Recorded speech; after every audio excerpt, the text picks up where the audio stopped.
মানব সৃষ্টির এবং পৃথিবীর সৃষ্টির ইতিহাস ঘাটলে মানুষের যদি কিসমত ভালো থাকে তাহলে আল্লাহর সান্নিধ্য, আল্লাহর অস্তিত্ব সম্পর্কে জ্ঞান তাকে আল্লাহ পাক দান করে দেন। সুবহানাল্লাহ। পৃথিবীর সৃষ্টির ব্যাপারে বুদ্ধিজীবীরা কি বলছে দেখুন। পৃথিবীর সৃষ্টির ব্যাপারে বিজ্ঞানীরা বলছেন যে এই পৃথিবী এরকম ছিল না, তো কি রকম ছিল? এইটা সূর্যের পাশ থেকে একটা উজ্জ্বল শক্তিশালী জ্যোতিষ্ক দারুণ ফোর্স নিয়ে যাচ্ছিল। সেই ফোর্স সহ্য করতে না পেরে সূর্যের একটি দুর্বলতম অংশ সূর্য থেকে ছিটকে মহাশূন্যে পড়ে গেল, আর ঘুরতে ঘুরতে এই পৃথিবীর অস্তিত্ব লাভ করলো। বিজ্ঞানের এই কথা যদি বিশ্বাস করতে হয় তাহলে আমাকে বলতে হয় এখন তো মানুষেরা আর পৃথিবীতে ধরছে না, ঠিক কিনা? কথা বলছেন না কেন? মানুষ পৃথিবীতে এখন ধরতেছে। বিভিন্ন দেশ খালি বলতেছে মানুষ কমাও, সন্তান কমাও, বিভিন্ন পদ্ধতি গ্রহণ করো, আর মানুষ বাড়ায়ও না, অস্থির হয়ে গেছে। তো মানুষের পদবরে পৃথিবী এখন ভর্তি। এখন কেন দয়া করিয়া আর একটা জ্যোতিষ্ক সূর্যের পাশ দিয়ে গিয়া আর একটা দুর্বলতম অংশ ছিটকে ফেলায় দিয়ে এরকম একটা পৃথিবী বানায় দেয় না? তার অর্থ হচ্ছে দুর্ঘটনার মধ্য দিয়ে যা হয় তা কখনো মানুষের গ্রহণযোগ্য হয় না, আর যা কিছু গ্রহণযোগ্য তা সবই পূর্ব পরিকল্পনা প্রসূত।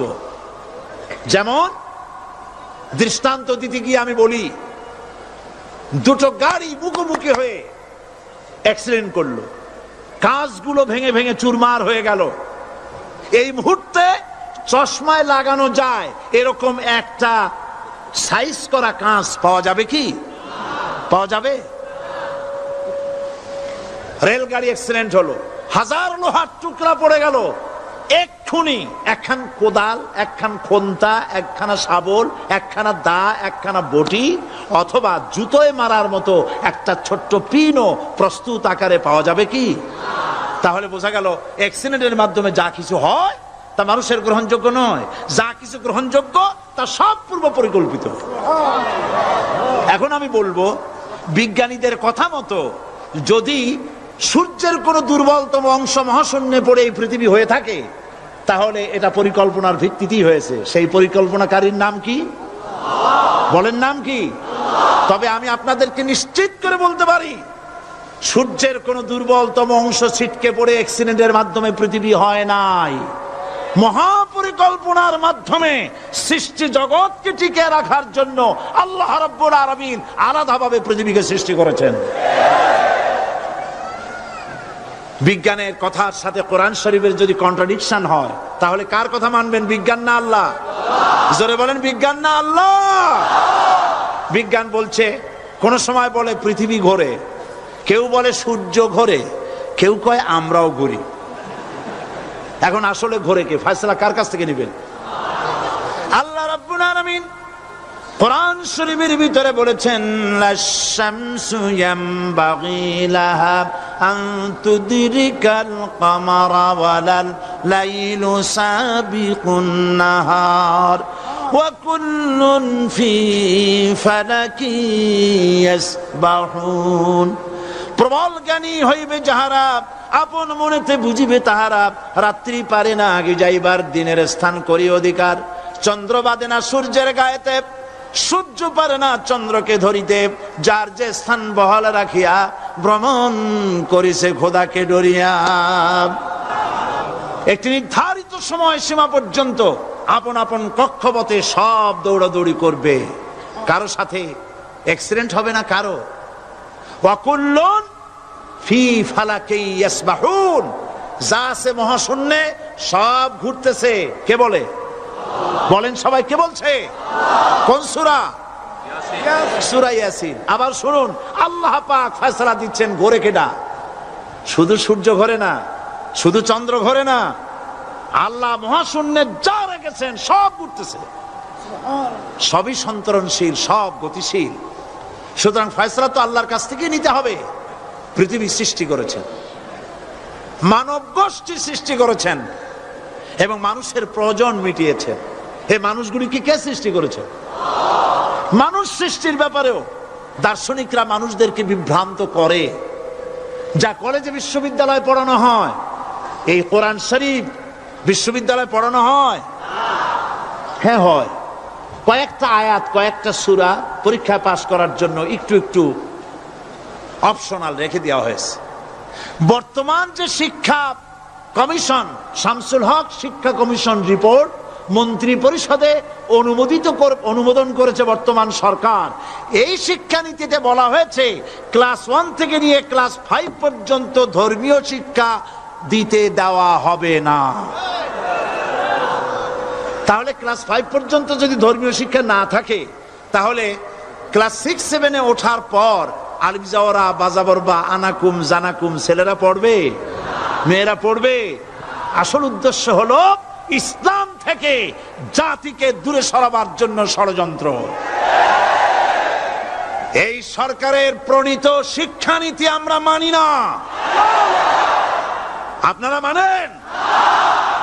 যেই মাদ্রাসা মানুষের চরিত্র সৃষ্টি করে, বর্তমান সরকার সেই মাদ্রাসাগুলি একটা একটা করে ধ্বংস করার পরিকল্পনা গ্রহণ করেছে। সুতরাং আসল শিক্ষা হলো কোরআনের কাছে। আসল শিক্ষা কোথায়?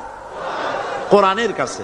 কোরআন যদি শিখানো হতো, কোরআন যদি শিখানো হতো কলেজে বিশ্ববিদ্যালয়, তাহলে গতকাল চট্টগ্রাম বিশ্ববিদ্যালয় থেকে যেসব ছেলেরা বিশ্ববিদ্যালয় কর্তৃপক্ষ কর্তৃক বরাদ্দকৃত, হাইজ্যাক করা নয়, বরাদ্দকৃত 4খানা বাস দিয়ে কোরআন শুনতে আসতে চেয়েছিল, বর্তমান সরকারের তথাকথিত সোনার ছেলেরা আসতে দিল না। কোরআন যদি তারা পড়তো, তাহলে কোরআন শরীফ শুনতে তারাও আসতো। কপাল পোড়া। জোরে বলেন কি? আরো জোরে বলেন কি? কপাল পোড়া। সব ভালো লাগে, কোরআন ভালো লাগে না। এদেরকে শিখানো হয়েছে, আরে তোমরা তো মানুষ না। বলে আমরা কি? তো তোমাদের ডারউইন বাবাজি বলে নাই, শোনো নাই? কি পড়ো টড়ো তোমরা, বুদ্ধি শুদ্ধি রাখো না। ডারউইন বলেছে, থিওরি অফ ইভলিউশনের মধ্যে বলেছেন মানুষ মানুষ না। বলে কি? মানুষ হলো বান্দর। কপাল পোড়া। কি কপালে লেখা থাকে? কাজে কামে প্রকাশ হয়ে যায়। ডারউইন বলল মানুষ মানুষ না। আলফ্রেড বললেন মানুষ হলো মানুষই ঠিক, তবে মানুষ হলো সেক্স সর্বস্ব জীব। সেক্স সমস্যার সমাধান করলে মানুষের সব সমস্যার সমাধান হয়ে যাবে। কার্ল মার্কস বললেন মানুষ হলো পেট সর্বস্ব জীব, পেট সমস্যার সমাধান করে দিলে সব সমস্যা শেষ। আর ডারউইন বললেন মানুষ মানুষই না, মানুষ কি? বলে বান্দর। ওরাং ওটাং শিম্পাজি আর ব্যাং থেকে মানুষের উৎপত্তি হয়েছে। আমি যখন জীবনের প্রথম শিম্পাজি দেখলাম, ওরাং ওটাং দেখলাম, তখন আমি মনে করেছি যে ডারউইন খামোখা ভুল করে নাই। এইটা দেখেই ও মনে করেছে যে এই হচ্ছে আমার মাতামহের গোষ্ঠী, এই হলো পিতামহের গোষ্ঠী। আপনারা একটু মাথা কাটায় চিন্তা করেন, মানুষ যদি বান্দর থেকে হবে, আজও বানর ফরেস্ট এরিয়া আছে কিনা বাংলাদেশে? চিল্লায় বলেন আছে কিনা? তো মানুষ যদি বান্দর থেকেই হবে, আপনারা কি কোনোদিন দেখেছেন যে একটা বান্দরের কোমর পর্যন্ত মানুষের মতো হয়ে সারছে? আর কিছুদিন গেলেই পুরা মানুষ হয়ে যাবে। গলা পর্যন্ত মানুষের মতো হয়ে গেছে, আর কদিন গেলেই মানুষ হয়ে যাবে। দেখছেন কখনো? আচ্ছা আপনারা বলেন, পাবদা মাছ আপনারা চট্টগ্রামে কি বলেন? পাবদাই বলেন। পাবদা মাছ দেখতে কি মাছের মতো লাগে? বোয়াল মাছের মতো। কোন পাগলে কি বলছে কথা যে বোয়ালের পূর্বপুরুষ পাবদা? পাবদাগুলি পুটি টুটি খাইয়া খাইয়া আস্তে আস্তে বোয়াল হয়ে গেছে, এ কথা কেউ বলে? আচ্ছা শোলের যে ছোট সাইজ, শোল মাছ, গজাল মাছ, এর যে ছোট্ট সাইজ ভর্তা করে খায়, শুটকি বানায় খায়, ওগুলোর কি বলে? টাকি মাছ। এই টাকি মাছ দেখতে শোল মাছের মতো। কেউ পাগলকে আজ পর্যন্ত বলেছে যে শোল মাছের পূর্বপুরুষ টাকি, টাকিগুলা সার মার খাইয়া আস্তে আস্তে শৌলে পরিণত হয়ে গেছে? কেউ বলেছে কখনো? ডারউইন কয় বোতল খাইয়া যে এই মতবাদ লিখছে আল্লাহ বারো জানে। যে বান্দরের থেকে মানুষ আবিষ্কার হয়েছে, নাউজুবিল্লাহ। এগুলি পড়ানো হয় কলেজে, বিশ্ববিদ্যালয়, তাই আমাদের সোনার ছেলেরা বান্দরামি করে। ওদের যদি পড়ানো হইতো তোমরা বাঁদরের গোষ্ঠী নও, তোমরা মানুষ, মর্যাদা কার বেশি, বান্দরের না মানুষের? এ পৃথিবীর প্রথম মানুষকে আদম আলাইহিস সালাম। আদম হইছেন কি দিয়ে? মাটি দিয়ে। আল্লাহ রাব্বুল আলামিন যিনি মানুষ সৃষ্টি করেছেন তিনি কোরআন শরীফের ভিতরে বলে দিয়েছেন, আমি প্রথমেই বলেছি, আপনারা লক্ষ্য করুন, এই কোরআন তাবিজের কিতাব নয়, এই কোরআন তদবিরের কিতাব নয়, ঝাড়ফুঁকের কিতাব নয়। কোরআন হলো পৃথিবীর মানুষের জন্য কোড অফ লাইফ, পূর্ণাঙ্গ জীবন বিধান। সবকিছু আল্লাহ পাক কোরআনের ভিতরে বলে দিয়েছেন, কোন জিনিস বাদ দেন নাই।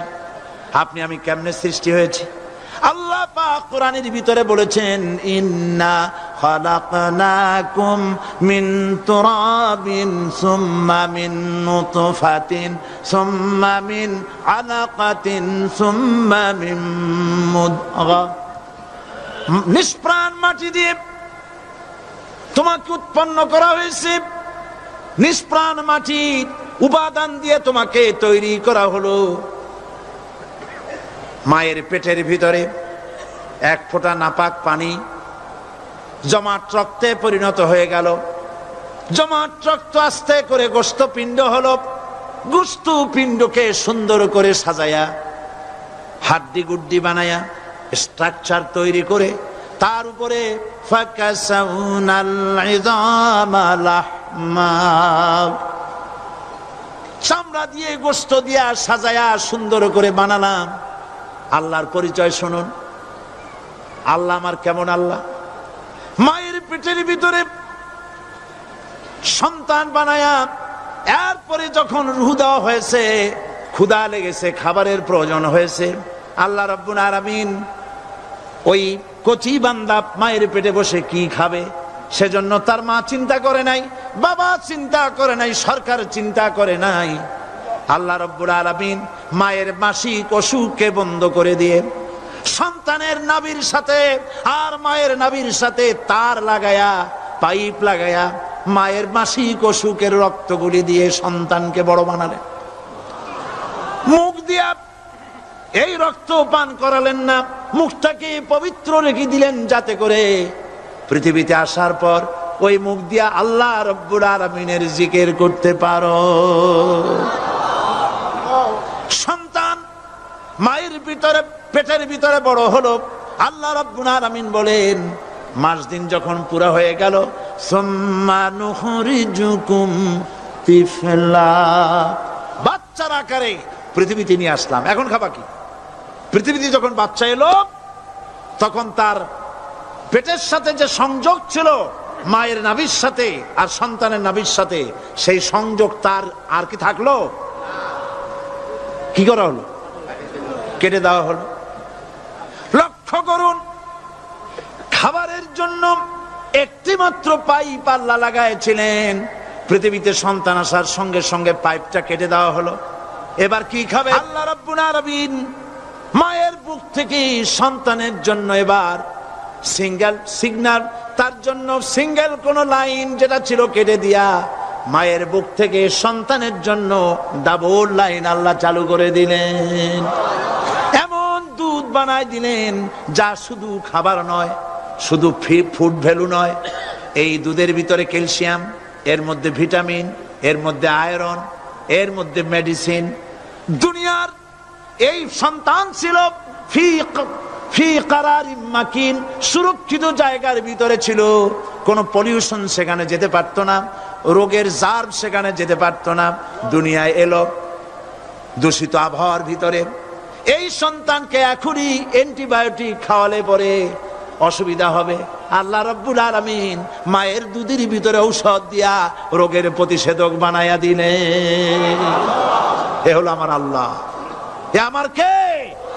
আল্লাহ। জোরে বলেন আল্লাহ। আল্লাহ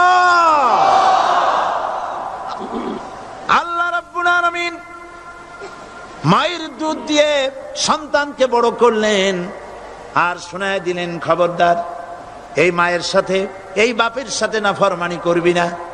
মা বাপের জন্য আমার কাছে দোয়া করবে, রব্বির হামহুমা কামা রাব্বায়ানি সগীরা। সবাই পড়েন আমার সাথে, রব্বির হামহুমা কামা রাব্বায়ানি সগীরা।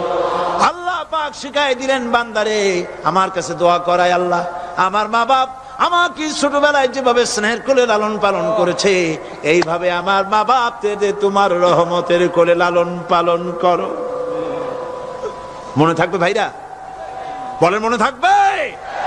প্রত্যেক নামাজের পরে মা বাবার জন্য দোয়া করবেন, বেঁচে থাকুক আর মরে যাক, দোয়া করবেনই। মনে থাকবে? রব্বির হামহুমা কামা রাব্বায়ানি সগীরা। আবার পড়েন, রব্বির হামহুমা কামা রাব্বায়ানি সগীরা। আল্লাহ পাক মায়ের মর্যাদা এত বাড়াইছেন, সাহাবী প্রশ্ন করেছে, ইয়া রাসূলুল্লাহ খেদমত করব কার? হুজুর বলেন তোমার মায়ের, তারপরে কার? তোমার মায়ের, তারপরে কার? তোমার মায়ের, তারপরে কার? তোমার পিতার। বাপের চাইতে মায়ের মর্যাদা আল্লাহ 3 গুণ বাড়াইয়া দিলেন, 3 গুণ বৃদ্ধি করে দিলেন। হাদিস শরীফে এসেছে, হযরত আবী হুরায়রা রাদিয়াল্লাহু তাআলা আনহু রাসূলের কাছে এসে রাতের বেলায় কাঁদতেছিলেন। হুজুর প্রশ্ন করলেন, আবু হুরায়রা কাঁদো কেন? হযরত আবু হুরায়রা বলছেন, হুজুর মা আমাকে মেরেছে। তিনি প্রশ্ন করলেন, আচ্ছা মা তোমারে মারলো কেন? তুমি কি কোনো বেয়াদবি করছো? তিনি বললেন না, তবে মারলো কেন? হযরত আবু হুরায়রা বলেন, ইয়া রাসূলুল্লাহ আপনার খেদমত থেকে বাড়ি ফিরতে আমার দেরি হয়ে গিয়েছিল। গভীর রাত্রে যখন বাড়ি গেছি, মা আমাকে প্রশ্ন করলেন, বাবা দেরি হলো কেন, কোথায় ছিলি?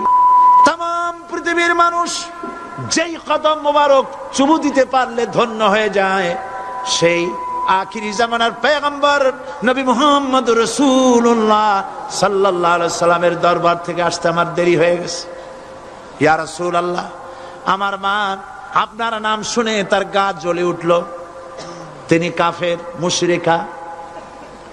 আপনার নাম শুনে অগ্নি শর্মা হয়ে আমাকে ধরে পিটানো আরম্ভ করলেন আর বললেন, আবু হুরায়রা হয় মুহাম্মদ সাল্লাল্লাহু আলাইহি সাল্লামের বাড়ি ছাড়বি, নইলে আমার বাড়ি ছাড়বি, কি করবি বল?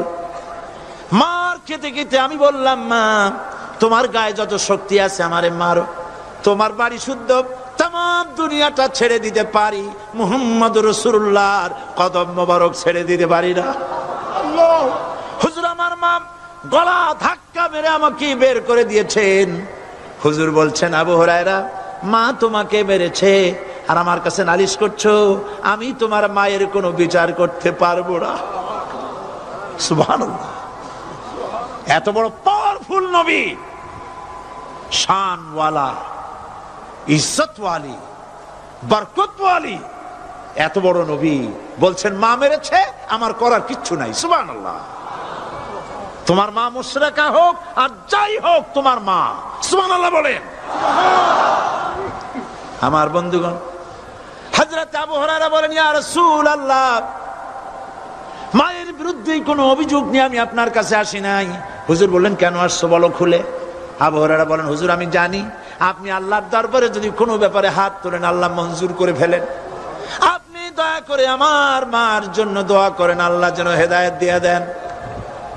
আমার নবীজি দুখানে হাত উত্তোলন করলেন, বললেন, আল্লাহুম্মা ইহদি উম্মা আবি হুরায়রা, আয় আল্লাহ আমি দোয়া করতেছি আবু হুরায়রার মাকে হেদায়েত নসিব করো। হুজুর হাত তুলে মোনাজাত করছেন, আবু হুরায়রা দৌড় দিলেন বাড়ির দিকে। কয়েকজন সাহাবী হযরত আবু হুরায়রার জামা টেনে ধরেছে, এই ভদ্রলোক দৌড়ায় কেন? এত শান্ত মানুষ, কখনো গরম হয়ে কারোর সঙ্গে কথা বলে না, এই মানুষটা দৌড়ায় কেন? কোনো বিপদ হইল নাকি? জামা টেনে ধরে বলে, আবু হুরায়রা দৌড়াও কেন? হযরত আবু হুরায়রা বলেন, জামা ছেড়ে দাও, কোনো বিপদ আমার হয় নাই, আমি দৌড়াইয়া বাড়ি যাই দেখতে চাই। আমি দৌড়াইয়া আগে বাড়ি যেতে পারলাম না, আমার নবীর দোয়া আগে আমার বাড়ি চলে গেছে, আমি এটা দেখতে চাই। হযরত আবু হুরায়রা দৌড়াতে দৌড়াতে বাড়ি চলে গেছেন। দরজায় নক করলেন, ভেতর থেকে আওয়াজ এলো, কে? তিনি বললেন, আমি আবু হুরায়রা। মা, দরজা খুলে দাও, আমি তোমার সন্তান। মা বললেন, বাবা অপেক্ষা করো, দরজা খুলতেছে। হযরত আবু হুরায়রা বলেন, মায়ের গলার আওয়াজের ভেতরে কুফরি কর্কশতা পেলাম না, মায়ের গলার আওয়াজের ভেতরে তাওহীদের নরমিয়াত পেলাম। আমার কাছে মনে হলো আমি আবু হুরায়রা বাড়ি আসার আগে নবীজির দোয়া আল্লাহর আরশে পৌঁছে গেছে। আবু হুরায়রা বলছেন, মা আমার কিছুক্ষণ পরে ঘরের থেকে বেরিয়ে এসেছেন। আমি দেখলাম মায়ের শরীর ভিজা, মাথার চুল দিয়া পানি টপকাচ্ছে। মা আমার বললেন, বাবারে, তোমাকে মারার পর আমি নিদারুণ অনুশোচনায় পড়েছিলাম। মনে মনে ভাবলাম, আহারে, আমার সন্তান আমি কেন মারলাম? সে তো কোনো খারাপ কাজ করে নাই, কোনো খারাপ জায়গায় যায় নাই। এত ভালো মানুষ, যার সম্পর্কে লোকেরা খামোখাই মিথ্যা কথা বলে, এই ভালো মানুষটার কাছে গেছে, সেজন্য আমি মারলাম কেন? বাবা গো, আমি আমার ভুল বুঝতে পেরেছি, জীবনের ভুলও ধরা পড়েছে, আমাকে জলদি করে নিয়ে চলো বিশ্ব নবীর দরবারে। হযরত আবু হুরায়রার মা রাসূলুল্লাহর খেদমতে এসে ঘোষণা করলেন, আশহাদু আল্লা ইলাহা ইল্লাল্লাহু ওয়াহদাহু লা শারীকা লাহু ওয়া আশহাদু আন্না মুহাম্মাদান আবদুহু ওয়া রাসূলুহু। আমার ভাইয়েরা, আল্লাহ রাব্বুল আলামিন মানুষ সৃষ্টি করে পৃথিবীতে পাঠায় দিলেন, খাবারের ইন্তজাম করলেন। এগুলি সব আল্লাহর পরিচয়। আল্লাহরে চেনার জন্য বড় বড় কিতাব ঘাটা লাগে না, কিসমতে যদি থাকে দুই একটা দৃষ্টান্ত যথেষ্ট হয়ে যায়। সুবহানাল্লাহ, সুবহানাল্লাহ, দুই একটা দৃষ্টান্ত যথেষ্ট। আল্লাহ পাক সমস্ত সৃষ্টি জগৎকে তৈরি করলেন, সৃষ্টি করলেন, আর তাদের খাদ্যের ব্যবস্থা করলেন। কে করেছেন খাদ্যের ব্যবস্থা? খাদ্য দেন আল্লাহ। কিন্তু অহংকারী যারা, তারা বলে দেশের বাম্পার ফলনের জন্য সমস্ত কৃতিত্ব সরকারের। বলেন আস্তাগফিরুল্লাহ, বলেন নাউজুবিল্লাহ। এদের একজন বলছিল, 3 বছর কিছু দিবার পারুম না। লোকেরা কয় আমরা না খাইয়ে থাকুম, আল্লাহ কয় আমিও দেহুম। কদ্দুর পারো না খাইয়ে থাকতে। ফসল কে দেন? জোরে বলেন, কে দেন? বাম্পার ফসলের ফলনের দাবি সরকার করতে পারে না, এটা কুফরি, এটা শিরক। জমিনের ফসল কে দেন? আকাশের বৃষ্টি কার? পানি কার? সার কার? সব আল্লাহ পাক। আল্লাহ পাক কোরআন শরীফে বলেছেন, লা ইন শাকারতুম লা আযীদান্নাকুম ওয়া লা ইন কাফারতুম ইন্না আযাবি লাশাদীদ।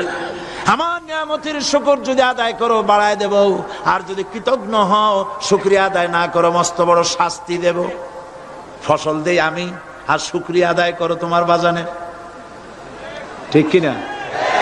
শুকরিয়া আদায় করে কার? বাজানে। একটা লোকের, একটি মানুষের যেই প্রশংসা এই সরকার করলো, বিগত 4.5 বছর ধরে একটা মানুষের যত জিকির করলো, প্রশংসা করলো, ছবি টানাইলো, যদি এতটা জিকির, এতটা স্মরণ আল্লাহ রাব্বুল আলামিনের করতো, ওদের জন্য আল্লাহর জান্নাতের দরজা খোলা হয়ে যেত। প্রশংসা করবে কার? চিল্লায় বলুন, আল্লাহ পাকের প্রশংসা করো। খেতে দেওয়ার মালিক তিনি। আল্লাহ পাক বলছেন, আল্লাহকে, তার পরিচয় আল্লাহ তুলে ধরেছেন, ওয়ামা মিন দাব্বাতিন ফিল আরদি ইল্লা আলাল্লাহি রিজকুহা। এই পৃথিবীর ভিতরে এমন কোন বিচরণশীল জীব নাই যার রিস্কের দায়িত্ব আমি আল্লাহ গ্রহণ করি নাই। সুবহানাল্লাহ বলবেন না? রিস্কের দায়িত্ব কার হাতে? আচ্ছা দেখুন তো, পৃথিবীর সমস্ত সরকারের কাছে বিভিন্ন মন্ত্রণালয় আছে না? খাদ্য মন্ত্রণালয় বলে কোন মন্ত্রণালয় আছে কিনা? আছে। খালি কয় খামু আর খামু। খাদ্য মন্ত্রণালয় আছে, থাকার পরেও মানুষ না খাইয়া মরে, ঠিক কিনা? এবার একটু তাকান তো, জ্ঞানের চক্ষু দিয়া তাকান। ফরেস্ট এরিয়া, বাঘ আছে কিনা? নাই। সিংহ আছে কিনা? গন্ডার আছে কিনা? হাতি আছে কিনা? বিশাল বিশাল প্রাণী আছে কিনা? জঙ্গলে ছোট্ট প্রাণী থেকে, পোকা থেকে শুরু করে গন্ডার পর্যন্ত, টুনটুনি পাখি দিয়ে শুরু করে ঈগল পাখি পর্যন্ত, নদীর ভিতরে ছোট্ট চুনু পুঁটি থেকে শুরু করে তিমি মাছ পর্যন্ত। প্রাণী তত্ত্ববিদরা বলেছেন সমুদ্রের ভিতরে এমন এমন বড় বড় তিমি আছে যে একটা তিমির ওজন 5000 টন পর্যন্ত হয়ে যায়। 5000 টন তিমিটার ওজন। এর যখন বাচ্চা হয় তখন বাচ্চার দৈনিক দুধ লাগে 50 থেকে 60 মণ পর্যন্ত। কে ব্যবস্থা করে? রুহান মান ফেরেশতা। তো ওর মা যেমন বাচ্চা তো সেরকম হবে, ঠিক কিনা? কে দেয় খাবার? এবার দেখেন তো, আপনার দেশের এই জঙ্গলে কত হাতি আছে। হাতিরা মিছিল করে আসছে যে আল্লাহ আমাদের এখন আর খাইতে যেতে দিতে পারে না, বাংলাদেশের গভর্নমেন্ট কিছু দাও। আসছে না, খাইয়া ক্ষুধার জ্বালায় হাতি মরেছে, বাঘ মরেছে, সিংহ মরেছে। এর কোন দৃষ্টান্ত আছে? ক্ষুধার জ্বালায় আকাশের উড়ন্ত পাখিরা ছটফট করে মারা গেছে, দৃষ্টান্ত আছে? নদীর মাছেরা ক্ষুধার জ্বালায় ভেসে উঠেছে, না খাইয়া মরে গেছে, দৃষ্টান্ত আছে? মহান আল্লাহ রাব্বুল আলামিন কোরআন শরীফের ভিতরে বলেছেন অনেক প্রাণী এমন আছে যারা তাদের খাদ্যকে সঞ্চয় করে না, খাদ্যকে জমা করে না, আহরণ করে না। সকাল বেলায় একটা খাবার খেলো, দুপুরে কি খাবে তার জানা নাই। শকুন পৃথিবীর মাটি থেকে 3 মাইল উপরে ওড়ে, তার চোখকে আল্লাহ পাক এত তীক্ষ্ণ বানিয়ে দিয়েছেন, এই চট্টগ্রামের কোথায় মরা গরু আছে 3 মাইল উপর দিয়ে দেখতে পায়? সুবহানাল্লাহ করতে ইচ্ছা করে না। এই প্রাণীগুলি খাবারগুলি কোন গভর্নমেন্ট জোগাড় করে রাখে নাই। আল্লাহ পাক বলেন সবার খাবার আমি দেই। সকাল বেলায় সমস্ত প্রাণীগুলি, মহাশূন্যে পাখি, পানির ভিতরে মৎস্যরাজি, জঙ্গলের ভিতরে হিংস্র প্রাণী, পোকামাকড় থেকে শুরু করে সবগুলো খালি পেটে সব বেরিয়ে যায়, কারো কোনো খাবারের মজুদ নাই। সন্ধ্যা হতে না হতে সমস্ত প্রাণীগুলির পেট ভরাইয়া আমি আবার যার যার ঘরে বিরায় দেই। ওয়ামা মিন দাব্বাতিন ফিল আরদি ইল্লা আলাল্লাহি রিজকুহা। সমস্ত প্রাণীর রিজকের দায়িত্ব আমি আল্লাহর হাতে। কে দেয় রিজক? জোরে বলুন, কে দেন? আল্লাহ পাক। কি খাবেন সব আল্লাহ জোগাড় করে দিয়েছেন। তরি তরকারি জোগাড় করেছেন, মাছ জোগাড় করেছেন, চাউল দিয়েছেন, খাবার দিয়েছেন, গোশত দিয়েছেন, সব দিয়ে দিয়েছেন আল্লাহ রাব্বুল আলামিন। সমস্ত জিনিস দিয়ে মানুষকে আল্লাহ পাক তার জন্য আল্লাহ সব করেছেন। খালাকালাকুম মা ফিল আরদি জামিআ। এই পৃথিবীতে যা তৈরি করেছে সব তোমার জন্য। এ হচ্ছে আমার আল্লাহ, এ হচ্ছে আমার কে? আল্লাহ। সে আল্লাহ পাক বলছেন, আল্লাহর পরিচয় তিনি স্রষ্টা, তিনি রিজেক দাতা। এবার আইনদাতা কে? আইনদাতা কে?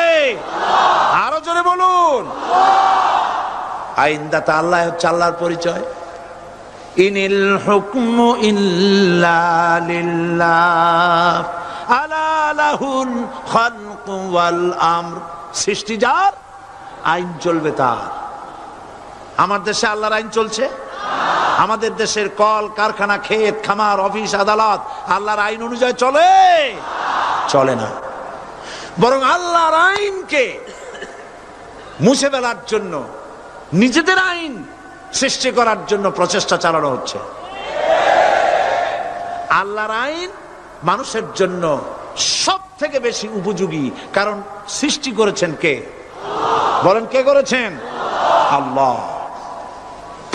প্রতিটি মেশিন, আপনি যা কিনবেন, রেডিও হোক, টিভি হোক, যে কোনো যন্ত্র হোক, গাড়ি হোক, তার সাথে একটা লিটারেচার, একটা বই তার সঙ্গে দিয়ে দেওয়া হয়। ওই বইয়ের মধ্যে লেখা থাকে এটা কিভাবে চালানো হবে, অপারেট করা হবে, তার সিস্টেম লেখা থাকে। আপনার ইচ্ছা মতো চালাইলে হবে না। এই মানব গোষ্ঠীকে সৃষ্টি করেছেন। এখন আপনি যদি আপনার আইন মতো চালান, তা কি চলবে? চলবে না। আপনি আপনার আইন মতো চালাচ্ছেন, ভালোভাবে চলতেছে? চলতেছে না। স্বরাষ্ট্রমন্ত্রী বলতেছেন সন্ত্রাসীদেরকে মাটির তলা থেকে খুঁজে বের করা হবে, কিন্তু নাকের উপর দিয়া ব্রিফকেস চুরি হয়ে যায়, উনি তা ধরতে পারেন না। এই হলো আইন। অনাবরত খুন হচ্ছে, অনাবরত সন্ত্রাসী তৎপরতা চলছে, আর ওনারা বলছেন আগের থেকে এগুলি চলে আসছে, একজনের খুনের বিচার না হইলে এরকম খুন তো হইতেই থাকবে। তাহলে খুনকে, হত্যাকে, সন্ত্রাসকে সরকার জাস্টিফাইড করছেন। নাউযুবিল্লাহি মিন যালিক। এই জন্য আইন হতে হবে আল্লাহর। আইন হতে হবে কার? চিল্লায় বলেন, আল্লাহ পাকের আইন হতে হবে। আমি একদিন পার্লামেন্টে বলেছিলাম, আমার দেশের নেতা নেত্রীরা বারবার হজ করতে যান, উমরা করতে যান, সেখান থেকে আসার সময় কি আনেন? আতর, পাথর, সুরমা আর খুরমা, এই কিছু নিয়ে আসলেন। কিন্তু আমি বলেছি, আপনারা কি কিছু চোখে দেখেন না? পার্লামেন্টে এইভাবে বক্তৃতা করেছে, কিছু চোখে দেখেন না? আমি প্রশ্ন করে আমি আবার জবাব দিচ্ছি, আপনারা যারা হজ করতে যান, উমরা করতে যান, হজের কথাই ধরি, এই হজ করতে যখন যান তখন মুজদালিফায় একটা রাত কাটাইতে হয়। সেটা কোন দিন? ইয়ৌমে আরাফার পরের দিন। এই মাঠে দালান কোঠা আছে, এখানে বেড়া আছে, শামিয়ানা আছে, পর্দা আছে, তাবু আছে, কিচ্ছু নাই। লক্ষ লক্ষ নারী আর পুরুষ পাশাপাশি শুয়ে থাকে, তাও সুবহানাল্লাহ কইতে ইচ্ছা করে না। সারা রাত জনে জনে পুলিশ পাহারাদার নাই। কিরকম মেয়ে এলো, চাঁদের সৌন্দর্য হার মানায় দিতে পারে এরকম সুন্দরী, এরকম সুন্দরী নারী, সুদর্শন পুরুষ পাশাপাশি রাস্তার ধারে, মরুভূমির ভিতরে সারা রাত কাটাচ্ছে। ইয়ৌমে আরাফার পরের রাতটা, একটা রাত পুরা। এভাবে চলতেছে বছরের পর বছর, শতাব্দীর পর শতাব্দী, সহস্রাব্দীর পরে সহস্রাব্দী। আমি প্রশ্ন করি, পৃথিবীর ইতিহাসে কেউ কি এমন কথা বলতে পেরেছে, লিখতে পেরেছে যে মুজদালিফার রাতে সেখান থেকে 10টা নারী হাইজ্যাক হয়েছে, 5টা নারী লাঞ্ছিত হয়েছে? বলতে পারবে? গভীর রাত্রে পুরুষ সঙ্গী ছাড়া সুন্দরী রমণী, যুবতী রমণী একাকিনী নিজের ঘর ছেড়ে আল্লাহর ঘরে তাওয়াফ করতে আসে। তাওয়াফ সেরে তাহাজ্জুদের নামাজ পড়ে আল্লাহর কাছে মোনাজাত করে একা একা হাজার হাজার লাখো পুরুষের ভিতর থেকে আপন ঘরে ফিরে যায়। কারো বাবার হিম্মত নাই, একবার তাকায় সে তো রূপ উপভোগ করার জন্য আবার তাকায়, অথবা তার আঁচল ধরে টান মারে। আছে ইতিহাস? কথা কন না কেন? সুন্দরী একটা মাইয়া মক্কা থেকে, মদিনা থেকে পাওয়া যায় না, 15 দিন হয়ে গেছে। হয়েছে কখনো? এবার জবাব দেন, কেন হয় না? কেন হয় না? আমার দেশের মেয়েরা রাস্তা দিয়ে হাঁটতে পারে না। হাই স্কুল মেয়েদের, হাই স্কুল মেয়েদের কলেজ যখন ছুটি হয়, তথাকথিত সোনার ছেলেরা গেটের সামনে এতিমের মতো কাড়ায় থাকে। অনবরত হাইজ্যাক হচ্ছে, ধর্ষণের সেঞ্চুরি হচ্ছে। আর ওখানে হয় না কেন? ওখানে হয় না এই কারণে, এই কোরআনের আইন আল্লাহ রাব্বুল আলামিন যে আইন দিয়েছেন, ওখানে আইন বলবৎ আছে। আছে নাকি? আছে কিনা? পুরুষ কোন নারীকে ধর্ষণ করেছে, যদি প্রমাণিত হয়, সে যদি ফাহাদের ছেলে হয় আর ফাহাদের মেয়ে হয়, কোরআনের শাস্তি হলো পাথর মেরে উড়াইয়া দাও। তাকে জানিয়ে দেওয়া হবে রেডিও টিভির মাধ্যমে, জেনাকারের ব্যভিচারীর শাস্তি হবে। চতুর্দিকে হাজারো লোকেরা দাঁড়াবে, হাতে পাথর নিয়ে পাথর মেরে তাকে তার গোশত হাড্ডি বাতাসের সাথে উড়ায় দেবে।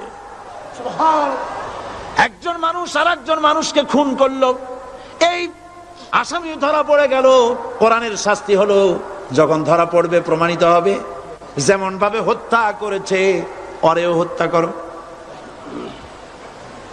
এই দৃশ্য, এই আইন যদি বাংলাদেশে যদি এই আইন চালু হয়ে যেত, খুনের আসামি ধরা পড়েছে জেনার আসামি, প্রকাশ্য ময়দানে এলো, সাক্ষী প্রমাণে কোর্টে প্রমাণিত হলো সত্যি সে খুনি। এই বিশাল আউটার স্টেডিয়ামের মাঝখানে খুনি কি দাঁড় করাও, চতুর্দিকে হাজারো লাখো মানুষ থাকুক, রেডিও টিভির ক্যামেরা কার্যকর হবে, পত্র পত্রিকার সাংবাদিকরা আসবে, তরবারির এক আঘাতে খুনির কল্লাটা উড়ায় দাও, দেহটা নিঃসাড় হয়ে জমিনে পড়ে যাবে। এই দৃশ্য যারা দেখবে স্বচক্ষে, রেডিওতে, পত্র পত্রিকায়, আর 1 বছরের ভেতরে খুন করার হিম্মত কারো কলিজায় উঠবে? জেনাকারের পাথর মেরে দেওয়া, পাথর মেরে উড়িয়ে দেওয়ার শাস্তি যদি চোখে কেউ দেখে, জেনা করার পুলক আর জাগবে? এটা নাম আল্লাহর আইন। এই আইন কার? এই আইন কার? এই আইন যতদিন পর্যন্ত বাংলার মানুষের, মুসলমানদের উপরে কার্যকরী না হচ্ছে, এই দেশে কার্যকরী না হবে, ততদিন পর্যন্ত হত্যা, ধর্ষণ, খুন বন্ধ হবে না। বন্ধ হবে। সুতরাং এই আইন হচ্ছে কার? আরো জোরে বলেন, আল্লাহ রাব্বুল আলামিন। মহান আল্লাহ রাব্বুল আলামিনের এই আইন অনুযায়ী যদি দেশ চলে, মানুষ শান্তি পাবে, চুরি বন্ধ হবে, ডাকাতি বন্ধ হবে, জেনা বন্ধ হবে, হত্যা ধর্ষণ বন্ধ হয়ে যাবে। নবীজি এমন একটি আইন চালু করে দিয়ে, কোরআনের বিধান চালু করে দিয়ে এমন একটা সমাজ চালু করেছিলেন, যেই সমাজ সম্পর্কে হুজুর নিজে বলেছেন, খায়রুল কুরুনে কারনি, সর্বশ্রেষ্ঠ যুগ হলো কার যুগ? আমার যুগ। সুবহানাল্লাহ বলেন। রাসূলের যুগ হলো সর্বশ্রেষ্ঠ যুগ। সেই কোরআন, সেই হাদিস আজও আছে না নাই? বলেন জোরে, আজও আছে না নাই? সেই কোরআন এবং সুন্নাহ দিয়ে দেশ শাসন হোক, এটা কি আমরা চাই? কারা কারা চাই? দু হাত উঁচু করে দেখা।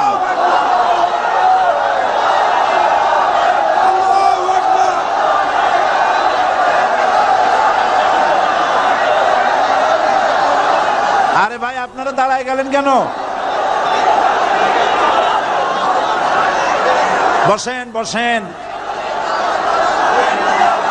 আমি তো একটা স্লোগান দিতে বললাম, হাত দেখতে চাইছি আমি, মাথা দেখতে চাই নাই। এই সুযোগে কোমরটা সোজা করে নিলেন। আচ্ছা বসেন, আর মহব্বতের সাথে জিকির করেন, লা ইলাহা ইল্লাল্লাহ, লা ইলাহা ইল্লাল্লাহ, লা ইলাহা ইল্লাল্লাহ, লা ইলাহা ইল্লাল্লাহ, লা ইলাহা ইল্লাল্লাহ, লা ইলাহা ইল্লাল্লাহ। জোরে সরে সবাই জিকির করেন, লা ইলাহা ইল্লাল্লাহ, লা ইলাহা ইল্লাল্লাহ, লা ইলাহা ইল্লাল্লাহ, লা ইলাহা ইল্লাল্লাহু মুহাম্মাদুর রাসূলুল্লাহ। বসুন, আমরা মুনাজাত করব। আল্লাহ রাব্বুল আলামিন আয়াতুল কুরসির ভিতরে আল্লাহর সার্বভৌমত্বের কথা বলেছেন, আল্লাহু লা ইলাহা ইল্লা হুয়াল হাইয়ুল কাইয়ুম। পড়েন আমার সাথে সবাই, আল্লাহু লা ইলাহা ইল্লা হুয়াল হাইয়ুল কাইয়ুম। আল্লাহ হচ্ছেন যিনি ছাড়া কোনো ইলাহ নাই, তিনি শাশ্বত চিরঞ্জীব। সুবহানাল্লাহি বিহামদিহি। আগামীকাল এর বাকি অংশ আমি আপনাদের সামনে আলোচনা করব ইনশাআল্লাহ। জোরে বলেন ইনশাআল্লাহ। দাঁড়ানো ভাইরা বসেন। আপনাদের পাশে যারা দাঁড়িয়েছেন অনুরোধ করে বসায় দেন। বলেন যে আর 5টা মিনিট বসেন, আল্লাহর রাস্তায় হাঁটেন না। হ্যাঁ বলেন, বলেন আপনারা যে আল্লাহর রাস্তায় হাঁটেন না, বসেন, সবাই বসেন। এত বড় মাহফিলের মুনাজাত, সুবহানাল্লাহ বলেন। চট্টগ্রামের ইতিহাসের শ্রেষ্ঠ মাহফিল, চিল্লায় বলেন সুবহানাল্লাহ। গোটা বিশ্বের কোরআনের শ্রেষ্ঠ মাহফিল, বলেন সুবহানাল্লাহ। যারা বলেন আলহামদুলিল্লাহ। আগামীকাল এ মাহফিলের আখেরি মুনাজাত হবে ইনশাআল্লাহ। বলেন ইনশাআল্লাহ। আমি আন্তরিকভাবে দুঃখিত, প্রতি বছর আমার মা বোনদের জন্য, চট্টগ্রামবাসী আমার মা বোনদের জন্য আলাদাভাবে তাদের প্রশ্নের উত্তর দেই এবং তাদের সামনে কোরআন হাদিসের কথা আলাদাভাবে বলি। এবছর দিন কম হয়ে গেল বলে মহিলারা, মা বোনেরা বঞ্চিতা হয়ে গেলেন। শিশু কিশোরদের জন্য আলাদাভাবে সমাবেশ করা হয়, তাও বঞ্চিত হয়ে গেল। এই বিশাল তাফসীরুল কোরআন মাহফিলের বরকত থেকে চিটাগংবাসীকে যারা বঞ্চিত করলো, আল্লাহ তাদের হেদায়েত নসিব করে দিন। যদি হৃদয় থাকে, যদি হৃদয় বলে কিছু থাকে, বিবেক বলে যদি কিছু থাকে, আর শরীর যদি মুসলমানের পিওর রক্ত থাকে, তাহলে বাড়ি বসে অনুশোচনা করা উচিত, চোখের পানি ফেলানো উচিত ওই সব লোকের যারা এই বরকতপূর্ণ মাহফিলকে বাধা দিয়েছে। আর যাদের কলজার মধ্যে আল্লাহ মোহর মেরে দিয়েছে, এগুলোর তো হেদায়েত হবে না। যাদেরকে আল্লাহ পাক তৈরি করেছেন জাহান্নামের জন্য, ওদের কাছে মাহফিল অসহ্য, সহ্যই হবে না। নাউজুবিল্লাহ বলেন। চট্টগ্রামবাসীর জন্য তাফসীরুল কোরআন মাহফিল নিয়ামত। এই নিয়ামত কিয়ামত পর্যন্ত আল্লাহ টিকায় রাখুন, বলি আমিন। আগামীকালের আখেরি মোনাজাতে সমস্ত মুসলমান চতুর্দিক থেকে আল্লাহ পাকের নারা লাগাতে লাগাতে আসবেন। আল্লাহু আকবার, নারায়ে তাকবীর। গোটা চট্টগ্রাম, গোটা চিটাগং শহর আগামীকাল কোরআনের মিছিলের শহর হবে ইনশাআল্লাহ।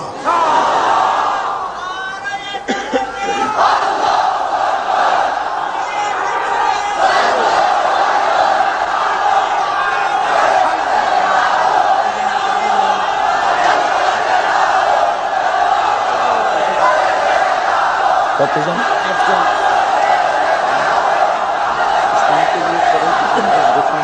আপনি দিবেন।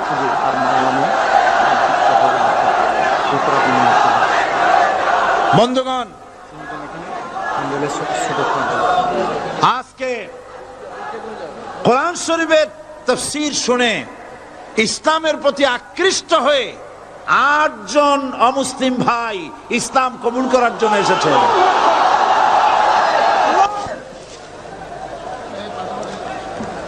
লা ইলাহা ইল্লাল্লাহু মুহাম্মাদুর রাসূলুল্লাহ। আল্লাহ ছাড়া কোনো ইলাহা নাই, মাবুদ নাই।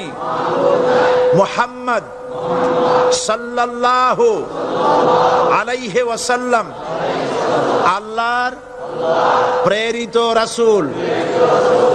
আশহাদু আল্লা ইলাহা ইল্লাল্লাহু ওয়াহদাহু লা শারীকা লাহু ওয়া আশহাদু আন্না মুহাম্মাদান আবদুহু ওয়া রাসূলুহু।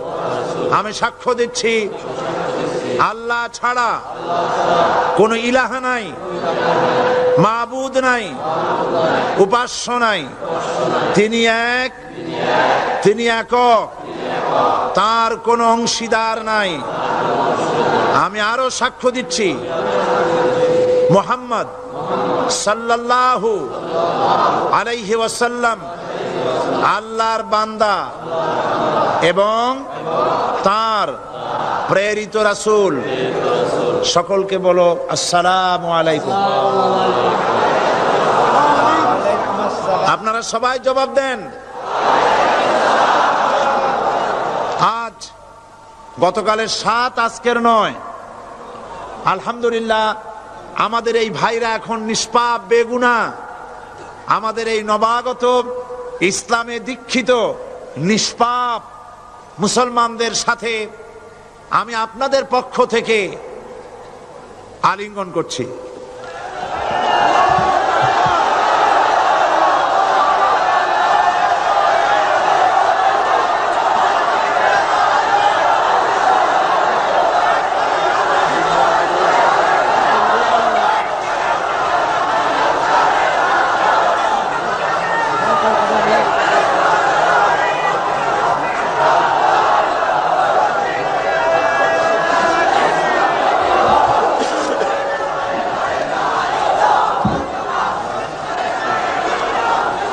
প্রিয় ভাই সব, আগামীকাল আপনারা দলে দলে চতুর্দিক থেকে আল্লাহ পাকের বড়ত্ব, মহানত্ব, শ্রেষ্ঠত্বের ঘোষণা দিতে আসবেন। আল্লাহর বড়ত্ব, বিরাটত্ব, মহানত্ব আর শ্রেষ্ঠত্বের ঘোষণা দিতে হয় কিভাবে? আল্লাহু আকবার। সবাই জোরে বলেন, আরো চিল্লায় বলেন।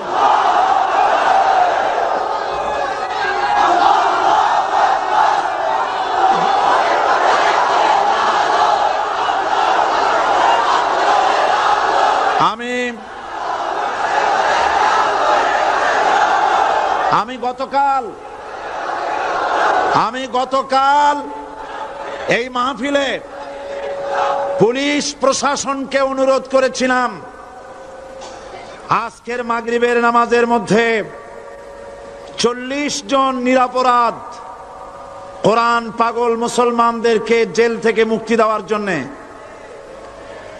আপনারা তামসা মনে করবেন না। পুলিশ কমিশনার সাহেব, মুসলমানদের ঈমান নিয়ে, আগুন নিয়ে খেলা করবেন না।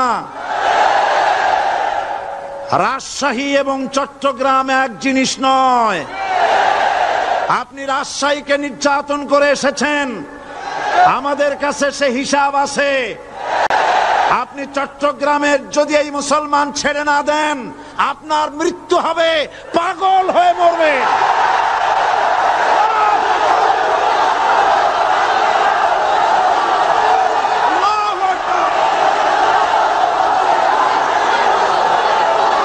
থামেন, থামেন। আল্লাহর গজবকে ভয় করেন পুলিশ কমিশনার, আল্লাহর গজবকে ভয় করুন।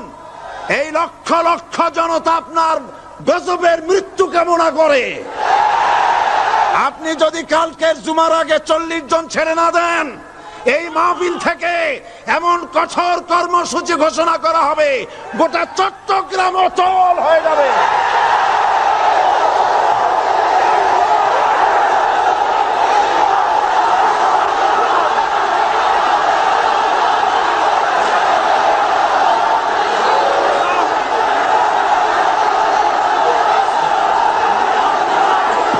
বসুন, বসুন। বাংলাদেশটাকে হিন্দুস্তান ভাববেন না। বাংলাদেশ হিন্দুস্তান হবে না, বসনিয়া হবে না। আপনাদের মতো 2-4টা দুরাচার পুলিশ কমিশনার একটা গভর্নমেন্টকে জনবিচ্ছিন্ন করার জন্য যথেষ্ট। আল্লাহ আপনাদেরকে হেদায়েত করুন। মুসলমানদের দুশমন, আল্লাহ এদেরকে হেদায়েত করুন। পাগলামি করবেন না, আল্লাহর গজবকে ভয় করুন।